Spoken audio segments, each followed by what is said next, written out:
안녕하세요. 문학줍줍입니다. 오늘 여러분의 손에 쥐어드릴 작품은 나딘 고디머의 거짓의 날들입니다. 1923년 남아공의 스프링스라는 곳에서 태어난 나딘 고디머는 남아공을 대표하는 작가 중 하나입니다. 그는 남아공의 그 유명한 인종차별 정책인 아파르트 헤이트를 정면으로 비판하며 그 부조리를 고발하는 작품들을 많이 썼죠. 이 때문에 그녀의 작품들이 금소로 지정되기도 하는 등 순탄하지만은 않은 삶을 보내기도 했습니다. 넬슨 만델라가 휴감 생활을 할 때 그를 지지하며 후원했던 것으로도 유명하죠. 나딘 고디머는 1991년에 노벨문학상을 수상하며 정치적인 억압 속에서도 문학을 통해 인간의 존엄성과 사회 정의를 옹호한 점을 높게 평가받았습니다. 거짓의 날들은 1953년에 출간된 소설로 나딘 고디머의 첫 작품입니다. 아파르트 헤이트를 정면으로 비판한 작품이며 작가의 초기 작품이니만큼 앞으로 그녀가 써나갈 문학 세계를 예고하는 느낌을 주고 있습니다. 백인 작가이면서도 인종차별 정책을 비판하는 점 때문에 정부와 보수적인 백인 사회는 이 작품을 불편하게 생각했죠. 이 작품에 등장하는 주요 인물들을 소개해드리도록 하겠습니다. 이 소설의 주인공은 헬렌 쇼라는 이름의 여자입니다. 그녀는 10대 후반에 첫사랑 루디라는 남자를 만납니다. 대학 시절에는 요엘이라는 이름의 친구와 메리라는 이름의 친구를 알게 되죠. 대학 졸업 후에는 폴이라는 남자와 연인 사이가 됩니다. 이 작품의 주요 줄거리를 소개하도록 하겠습니다. 주인공인 헬렌 쇼는 남아공의 에스턴이라는 광산 마을에서 자라는데 그녀의 아버지는 광산을 관리하는 부사무관으로 지역 유지였습니다. 외동딸이었던 헬렌은 흑인 광부들이 지천이던 에스턴에서 과잉 보호를 받으며 자랐지만 그녀는 10살이 갓 넘은 때 혼자 마을을 돌아다닐 정도로 독립심이 강한 아이였죠. 세월이 흘러 18살이 된 헬렌은 부모님의 친구인 코우 부인의 초대를 받아 남부 해안에 있는 그녀의 집에서 한동안 지내게 되죠. 거기서 그녀는 코우 부인의 아들이자 군에 입대해 있던 루디 코우를 만나게 되는데 헬렌보다 10살이 많은 그는 잠시 휴가를 얻어 집으로 온 것이었습니다. 마르고 안경을 쓴 루디는 대학에 진학하기를 거부하고 자연을 사랑하는 사람이었고 헬렌과 루디는 자연스럽게 어울려 지냅니다. 헬렌은 루디에게 남몰래 호감을 가지게 되었고 두 사람은 코우 부인의 눈을 피해 데이트를 즐기며 연인 사이로 발전하죠. 하지만 언제까지나 코우 부인 집에서 지낼 수는 없었던 헬렌은 얼마 후 에스턴의 집으로 돌아옵니다. 그 사이 루디의 영향을 많이 받은 그녀는 대학 진학에 회의적인 생각을 가지게 되고 부모님의 우려를 무릅쓰고 대학에 진학하지 않겠다고 선언하죠. 헬렌은 휴가를 마치고 귀대한 루디와 가끔씩 편지를 주고받았지만 두 사람의 인연은 결국 스쳐간 것에 불과했고 둘은 서서히 멀어지게 됩니다. 몇 달이 지나 요하네스버그에 방문한 헬렌은 그제서야 대학에 가고 싶다는 생각을 하고 한 학기가 지난 그 시점에 대학에 등록하죠. 그렇게 되면서 그녀는 고향인 에스턴에서 대학이 있는 요하네스버그까지 기차를 타고 통학하는 신세가 되는데 통학을 하면서 다양한 사람들을 만납니다. 그때 만난 사람이 헬렌의 절친한 친구가 되는 요엘 아론이라는 남학생이었는데 유대인인 그와 헬렌은 금방 친해집니다. 헬렌은 요엘과 친분을 유지하면서 자신과는 다른 사람을 어떻게 대하고 이해해야 하는지를 배우기 시작하죠. 한편 그녀는 학교에서 메리 세스와이어라는 흑인 여학생과 알게 됐는데 흑인 구역에 사는 그녀는 주경야독으로 어렵게 공부하는 학생이었습니다. 대학생활을 하며 많은 진보적 학생들과 교류하던 헬렌은 어느 날 메리가 사는 흑인 구역에 갔다가 그녀가 도저히 공부하기 어려운 가정 환경에서 살고 있음을 발견하고 충격을 받게 되죠. 그녀는 메리를 위해 에서턴의 자기 집에 한동안 지내게 하면 어떨까 하는 생각을 하지만 부모님의 완강한 반대에 부딪히고 갈등을 빚습니다. 이 이야기를 메리에게 전했지만 메리는 설령 그녀의 부모님이 허락을 했다고 해도 어떻게 자신이 흑인 하녀를 쓰는 헬렌의 집에서 지낼 수 있겠냐고 반문하죠. 어쨌거나 이 일로 헬렌은 부모님과 크게 싸우고 학교가 있는 요하네스버그에 살고 있는 존과 제니 부부의 집에 하숙을 결정합니다. 도시 생활을 시작하게 된 헬렌은 폴 클라크라는 매력적인 남자를 알게 되고 그와 연인 사이로 발전하죠. 폴은 공무원이었고 정부에서 흑인들을 위해 벌이는 복지사업을 진행해가는 업무를 맡고 있었으며 흑인들과 친밀한 관계를 유지하고 있었습니다. 헬렌은 그에게 많은 영향을 받았고 나중에는 아예 존과 제니의 집을 떠나 폴의 집으로 들어가 동거 생활을 하죠. 그러다 어느 날 남아공의 선거를 통해 백인 민족주의자들로 이뤄진 정당이 집권을 하고 인종 간 화합을 원하던 사람들의 걱정거리가 됩니다. 집권 초반에는 특별한 움직임이 없었으나 점차로 인종차별 정책인 아파르트 헤이트가 노골화되기 시작하면서 긴장감이 고조되죠.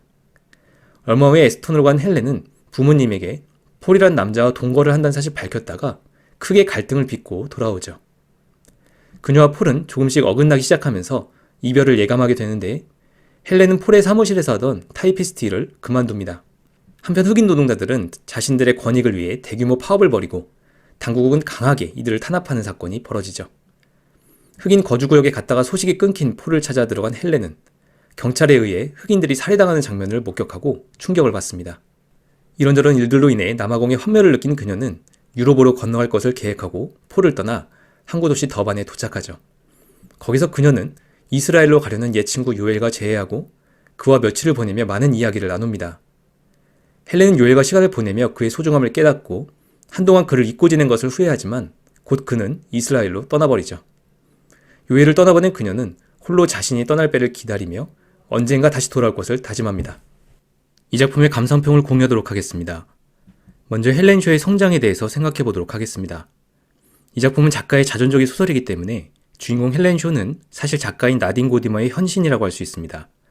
또한 내용 자체가 10대 후반에서 20대 초반까지의 이야기를 다루고 있어 필연적으로 주인공, 작가 자신의 내적 성장이 담길 수밖에 없습니다. 이 소설 속에서 헬렌은 3명의 남자를 만나 상당히 깊은 영향을 받게 되는데 루디, 요엘, 폴이 바로 그들입니다. 18이란 나이에 잠깐 스쳐가듯이 만난 엄마 친구 아들인 루디는 헬렌에게 사랑이라는 것을 알게 만들고 여성으로서의 자신을 의식하게 만듭니다. 워낙 강렬한 첫사랑의 추억이기 때문에 루디의 영향력에서 평생 벗어나지 못할 것처럼 보였지만 몇 달 지나지 않아 그녀는 루디를 잊죠. 대학생활 중 통학을 하다가 우연히 알게 된 요엘은 헬렌이 지성과 인격을 가진 존재로서 자각하게 만드는 존재죠.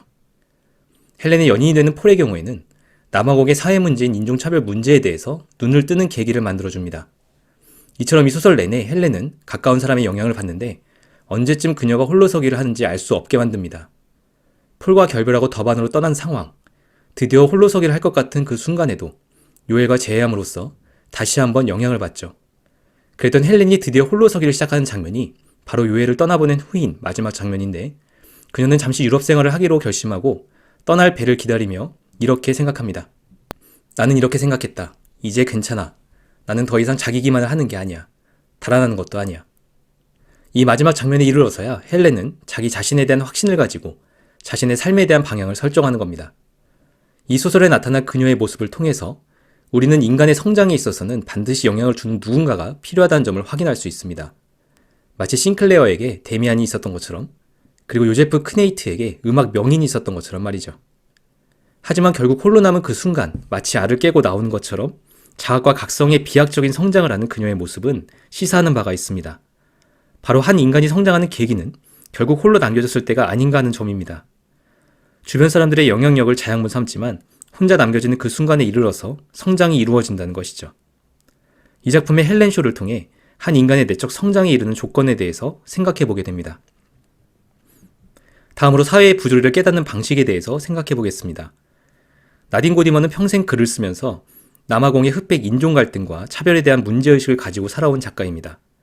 그녀의 첫 장편소설인 작품에서 남아공의 인종차별에 대한 인식이 시작되는 실마리를 확인할 수 있어 주목할 필요가 있죠.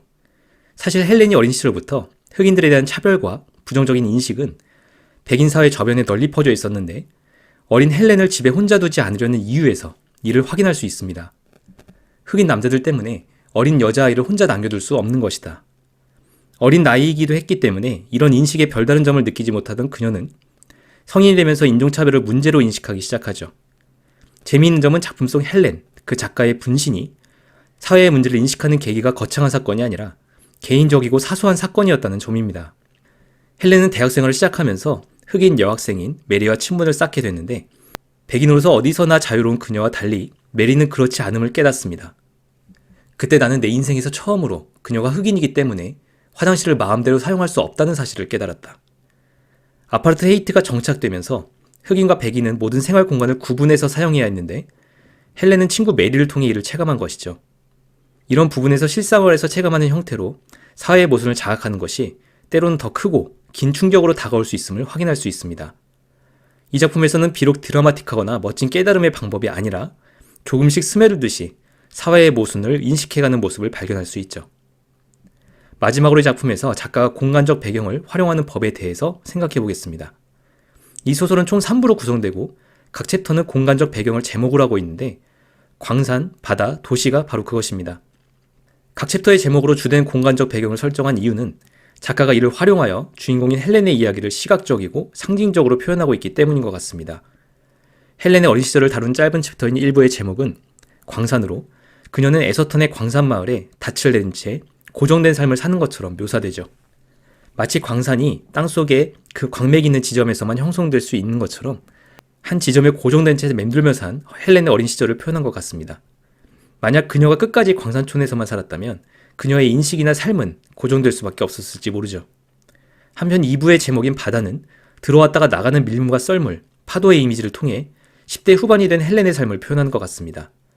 그녀의 첫사랑이 된 루디는 밀물처럼 그녀의 삶에 들어왔다가 썰물처럼 빠져나가 잊혀졌고, 대학생이 된 후에는 해변을 반복하여 때리는 파도처럼 흔들리는 내면의 모습을 보여주죠. 그러면서도 드디어 에서턴을 떠나 넓은 세상을 경험하는 그 시절을 표현하기에 탁 트인 바다처럼 좋은 소재도 없어 보입니다. 그리고 마지막 챕터의 제목인 도시는 다양한 사람들을 만나고 새로운 삶의 양식에 따라 살아가는 헬렌의 모습을 표현하죠. 그런가 하면 이 소설의 마지막 장면을 항구 도시인 더반으로 설정한 것도 의미심장하게 보입니다. 남아공을 잠시 떠나는 그녀의 모습을 통해서 사실은 드디어 다른 사람으로부터 완전히 독립한 한 인격체로 서나갈 미래를 그리고 있기 때문이죠. 나딘 고디머는 분명 의도적으로 공간적 배경을 설정하여 활용하고 있으며 이를 통해서 주인공의 삶을 잘 표현하고 있다는 생각이 들었습니다. 여기까지 거짓의 날들 줍줍이었습니다. 감사합니다.